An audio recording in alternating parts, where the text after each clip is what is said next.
Les EMS et foyers de jour, indépendance ou collaboration? Les EMS et foyers de jour constituent le cœur du réseau médico-social. Ce sont des institutions indépendantes juridiquement, réunies en faîtière afin de pallier ce morcellement structurel, dont la principale est la NEMPA.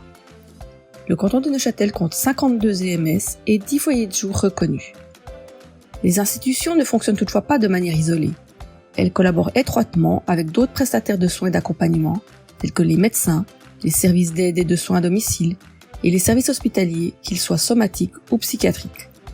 Ensemble, ces acteurs forment le réseau socio-sanitaire du canton, un système intégré destiné à assurer une prise en charge globale, coordonnée et évolutive des personnes âgées. On parle alors de chaîne de soins, au bout de laquelle se trouvent les EMS. Son principe de fonctionnement, pas toujours facile à respecter, est la continuité, soit l'organisation coordonnée et cohérente de la prise en charge d'une personne âgée tout au long de son parcours de santé, quels que soient les professionnels ou les lieux de soins et d'accompagnement impliqués. Au sein de ce réseau, AROS joue un rôle central, notamment pour orienter les personnes âgées et soutenir leurs proches, en évaluant les besoins et en conseillant sur les prestations disponibles.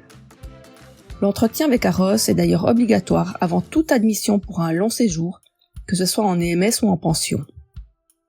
Ce dispositif s'inscrit dans le cadre de la planification médico-sociale, PMS, la politique publique qui permet d'anticiper les besoins liés au vieillissement de la population. Elle vise à organiser l'offre médico-sociale à long terme, en favorisant notamment le maintien à domicile, le développement de solutions intermédiaires entre l'hôpital et les EMS, comme l'accueil de jour ou les appartements avec encadrement, et la valorisation du rôle des proches aidants et des bénévoles. C'est la PMS qui dicte le nombre de lits d'EMS et de places en foyer de jour que l'État autorise d'exploiter, en lien avec la liste LAMAL.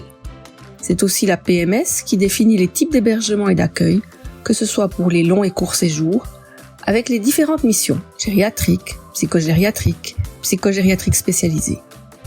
Ainsi, les EMS et foyers de jour, piliers du réseau médico-social, contribuent activement au fonctionnement du réseau socio-sanitaire au service de l'accompagnement du grand âge.